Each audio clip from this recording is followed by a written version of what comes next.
ग्रामस्थांच्या वतीने आणि सर्व मित्रपरिवाराच्या वतीने आजचा हा सत्कार सोहळा या ठिकाणी संपन्न होत असताना या सत्काराच्या निमित्तानं व्यासपीठावर या ठिकाणी उपस्थित आपल्या सर्वांचे लाडके नेते आदरणीय यवदाजी निकम साहेब, ह्या डाव्या बाजूला आमचे सख्खे शेजारी बाळासाहेब शेलोत, प्रीतीताई थोरात, नवीन उमेदवार या ठिकाणी प्रवीणजी, आमचे आदरणीय मामा केतनजी, आबा असतील त्या ठिकाणी राहणार आहेत आणि वाघ साहेब सुद्धा माझ्या इलेक्शनसाठी मुंबईला आले होते, हे सुद्धा लक्षात घ्या. या ठिकाणी गुटीभाऊ शेठ, संतोष शेठ, डॉक्टर साहेब असतील, भागडी गावचे सरपंच मनोहर शेठ, आमचे दादा या ठिकाणी गांजू साहेब असतील, भोर साहेब यांचा आवर्जून फोन यायचा, मला आशीर्वाद द्यायचे. शंकू आहे या ठिकाणी, बारकू शेठ असतील, सचिन शेठ आहेत आणि खोडदगावचे एक धुरंधर नेतृत्व या ठिकाणी वैभव शेठ आहेत, शिवाजीराजे आहेत, त्याचबरोबर शिंगेगावची सर्व मंडळी आहेत आणि सर्व सन्माननीय व्यासपीठ.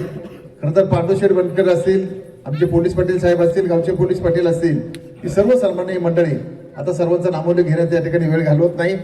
आपणही सर्व समोर बसलेली सर्व मंडळी माझ्या इलेक्शनच्या माध्यमातून खरं तर अनेकांनी मुंबईला या ठिकाणी येऊन अतिशय चांगल्या प्रकारचं त्या ठिकाणी सहकार्य केलं.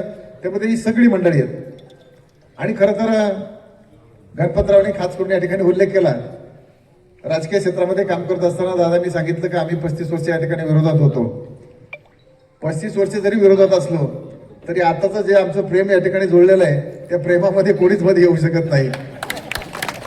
खरं तर अर्जुन आणि मी सुद्धा एक वेळेला नगर ग्रामपंचायतच्या माध्यमातून समोरासमोर लढलो. आज परिस्थिती वेगळी आहे. बाबाई शेठ लोखंडे आम्ही सुद्धा समोरासमोर लढलो, पण आज परिस्थिती वेगळी आहे. बाबाई शेठनी सुद्धा माझ्या इलेक्शनच्या माध्यमातून मला खरं तर आर्थिक मदत देण्याचं पाठबळ बाबाई शेठने सुद्धा या ठिकाणी केलं. आज महेश विधानसभेच्या माध्यमातून साहेब तुमच्या महेशची नावाची भांडणं सुद्धा झाली, पण महेशनी सुद्धा त्या इलेक्शनच्या माध्यमातून मला छोटं पण पाकिट ते पैशाच्या माध्यमातून त्या ठिकाणी पाठवण्याचं काम केले. आज खरं तर मला राजकीय बाळकडू, राजकारणाचं बाळकडू कुठून मिळालं ते एक यशोग आता मी या ठिकाणी व्यक्त करतो. खरं तर बाळासाहेब असतील, आबा असतील, मामा असतील आणि साहेब आहेत, तुम्ही गणपतराव आहेत, आपलं खरं तर गावामध्ये शाळेचं राजकारण सुरू झालं आणि शाळेच्या राजकारणामध्ये मी लहान असताना शिवाजीराव लोंढे साहेबांनी या ठिकाणी एक तरुण मंडळ काढलं आणि त्या तरुण मंडळाच्या माध्यमातून खरं तर हायस्कूलच्या बाबतीत 2 गट तयार झाले आणि मी मामा जरी एका बाजूला असले तरी मी त्या तरुण मंडळीच्या बरोबर गेलो. मामा भरपूर बोलायचे, सगळं काय असेल पण आपलं गपचूप ऐकून घ्यायचं आणि ह्या मंडळीवर राहत असताना खरं तर एक तरुण कार्यकर्त्यांनी खरं तर बोध घेण्यासारखे 4 मंडळीमध्ये जमल्याच्या नंतर त्या 4 मंडळींचे काय विचार चालतात ना ते विचार प्रथम तुम्ही या ठिकाणी आत्मसात करून घ्या आणि ते विचार खऱ्या अर्थाने मी त्या ठिकाणी आत्मसात करत गेलो.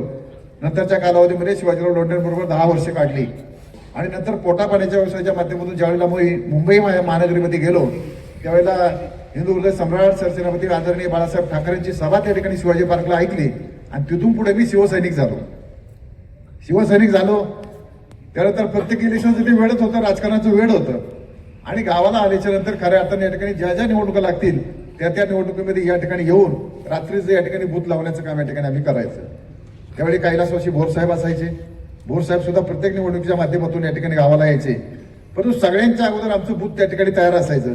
बरेच दिवसभर आमच्या बूथवर कोणी येऊ नाही तर नाही येऊ, पण आमचं बूथ त्या ठिकाणी तयार असायचं. मुंबईला जे काही 2 पैसे मिळायचे संध्याकाळी यायचं. उल्लेख केला माझ्याबरोबर खरोखर फाटकेच कार्यकर्ते म्हणजे आर्थिक परिस्थिती अगदी गरीब असायची. त्या कार्यकर्त्यांना या ठिकाणी कुठल्याही प्रकारचं आर्थिक पाठबळ नसायचे. आमच्या शिवसेनेमध्ये पैसे मिळतच नसे. पैसे कोण द्यायचे? वडापाव खाऊन आमचा कार्यक्रम चालायचा.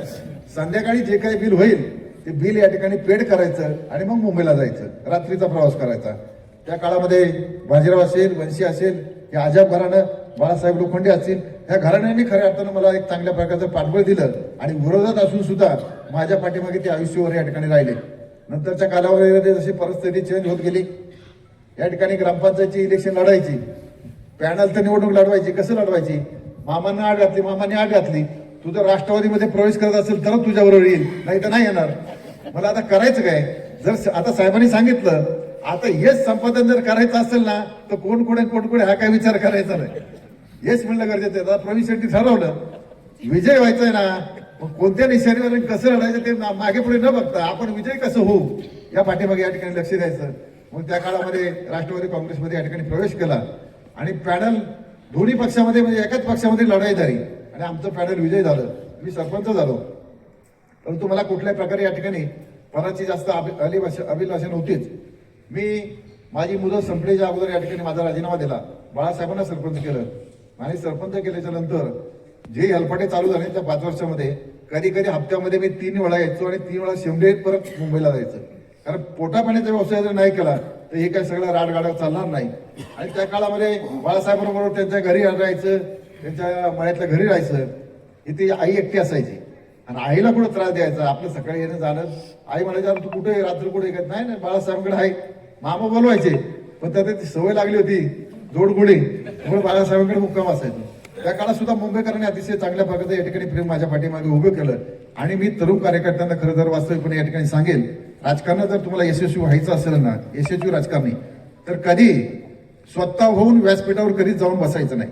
जोपर्यंत तुम्ही चांगलं काम करत नाही, समाजाला जोपर्यंत तुमचं चांगल्या प्रकारचं काम दिसत नाही, तोपर्यंत समाज तुम्हाला या ठिकाणी व्यासपीठावर कधी बोलवणार नाही. म्हणून स्वतःहून कधीच व्यासपीठावर बोलवायचं नाही. असं काय का म्हणून दाखवा की समाजाने तुम्हाला बोलवलं पाहिजे. तुम्ही समाज व्यासपीठावर येऊन या ठिकाणी बसवा. कोणत्याही सार्वजनिक कार्यक्रमामध्ये माझं नाव घेतलं नाही म्हणून कधी रुसून बसायचं नाही. कोणत्याही सार्वजनिक कार्यक्रमामध्ये माझं नाव घेतलं नाही म्हणून रुसून बसायचं नाही, काम बंद करायचं नाही. काम करत राहा. निश्चितच समाज तुमची एक ना एक दिवस या ठिकाणी दक्षता घेतल्याशिवाय या ठिकाणी राहणार नाही. प्रतिकूल परिस्थितीमध्ये मुंबईमध्ये लढलो. माझे सर्व सहकारी या ठिकाणी राजू शेठ आहेत, हनुमंत भैया साहेब आहेत, शशिकांत शेठ आहेत, अशोक शेठ आहेत. ही सर्व मंडळी, खऱ्या अर्थानं सुभाष शेठ आहेत, दीपकराव आहेत, या मंडळीने खरं तर प्रयत्नांची पराकाष्ठा केली. माझ्या पाठीमागे सगळी सूत्र त्यांनी हातामध्ये घेतली. मुंबईकर आपल्या गावच्या मंडळींनी सुद्धा अतिशय चांगल्या प्रकारचं प्रेम दिलं. आर्थिक रसद या ठिकाणी पुरवली.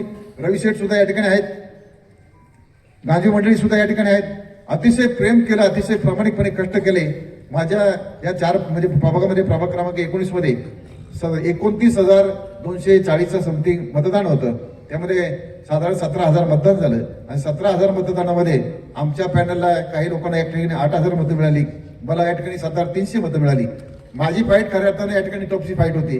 ज्यांनी 3 टर्म या ठिकाणी नगरसेवक पद घुसवलं त्याच्याबरोबर माझी लढाई होती. मी ते एक चॅलेंज घेतलं होतं, कारण बाकीचे लोक थोडीशी घाबरायची, पण मी चॅलेंज घेतलं. ठीक आहे, मी सांगितलं, संजीव नाईक साहेबांना मी सांगितलं, ठीक आहे या माणसाच्या विरोधात मी लढतो. आणि गटातून मी त्या माणसाच्या समोर त्या ठिकाणी उभा राहिलो. शंकेची पाल आमच्या सर्व सहकार्यात त्या ठिकाणी चुकचुकायला लागली. शिवाजीराव गोरडे या ठिकाणी आहेत. कसं व्हायचं? मी काय घाबरू नका, जनता आपल्या बरोबर आहे आणि जनतेने खऱ्या अर्थानं आपली ही निवडणूक या ठिकाणी हातामध्ये घेतलेलं आहे. आणि आपलं भाग्य आता या वेळेला उजळणार आहे, कारण 35 वर्षाची 30 वर्षाची आपली कारकीर्द समाजाला या ठिकाणी माहिती आहे. निस्वार्थपणे या ठिकाणी काम केलेलं आहे आणि त्या कामाचं खऱ्या अर्थानं आज या निवडणुकीच्या माध्यमातून या ठिकाणी यश संपादन केलेलं आहे.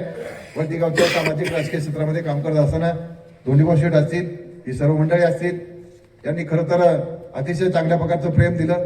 मी सुद्धा गावच्या मदतीसाठी, गावच्या हितासाठी जे जे करता येईल ते करण्याचं भाग्य खरं तर आम्हाला या ठिकाणी मिळालेलं आहे. आणि आमचा उद्देश एकच आहे, गावच्या हितासाठी काम करायचं आणि समाजासाठी या ठिकाणी काम करायचं. मी आतापर्यंतच्या इतिहासामध्ये माझ्या स्वतःसाठी कधीही काम केलं नाही आणि यापुढील काळामध्ये सुद्धा कधीही काम करणार नाही. केतननी सांगितलं, नाणिकांनी सांगितलं, नगरसेवक पद मिळाले, पुढे स्थायी समिती मिळावी, हे मिळावं ते मिळावं. मी समाधानी माणूस आहे. मला हे जरी मिळालं ना, फक्त 5 वर्षामध्ये ज्या जनतेने माझ्यावर या ठिकाणी प्रेम केलेले आहे त्या जनतेने 5 वर्षाच्या कालावधीमध्ये असं होऊ नये का याला मतदान देऊन चूक झाली असं जनतेने त्या ठिकाणी म्हणू नये. त्या जनतेची सेवा करण्याचं 5 वर्षाच्या कालावधीमध्ये उत्तरायतू होण्याचं काम माझ्या हातून घडावं अशीच अपेक्षा व्यक्त करतो. पुढं काही मिळेल न मिळेल याची आशा या ठिकाणी नाही. एवढ्यामध्ये थांबण्याची वेळ आली तरी चालेल, कारण हा सगळ्यांचा एक तर त्या ठिकाणी आमचा अजेंडा होता की एवढे दिवस काम करत असताना काही ना काही या ठिकाणी मिळावं, म्हणून तर खरे तर ते प्रयत्न केले. नाईक साहेबांचे आशीर्वाद, भारतीय जनता पार्टीचे खरं तर तिकिटासाठी फार मोठा संघर्ष होता. शेवटची फॉर्म भरायची शेवटची तारीख होती. पहाटे 5 वाजता आम्हाला फोन आला. रात्रभर जागेच होतो, आता फोन येईल मग येईल. पहाटे 5 वाजता फोन आला की तुमचा एबी फॉर्म डायरेक्ट तुम्ही मतदान केंद्रावर तिथे पोहोचा, तिथे तुमचा एबी फॉर्म दिला जाईल. आणि आमच्या अगोदर तिथे आमचे एबी फॉर्म तयार होते. फॉर्म भरून झाले, मतदान झालं, विजय झाला. तुम्ही सगळ्यांनी आशीर्वाद दिले. आजचा हा सुंदर सत्काराचा कार्यक्रम सुद्धा तुमच्या सर्वांच्या आशीर्वादाने, सर्वांच्या उपस्थितीमध्ये या ठिकाणी संपन्न होत आहे. तो सुद्धा या ठिकाणी आनंद आहे. माझ्या यशामध्ये ज्यांनी या ठिकाणी सहभाग घेतला त्यांना मी खरं तर मनापासून या ठिकाणी त्यांचे आभार मानतो. आणि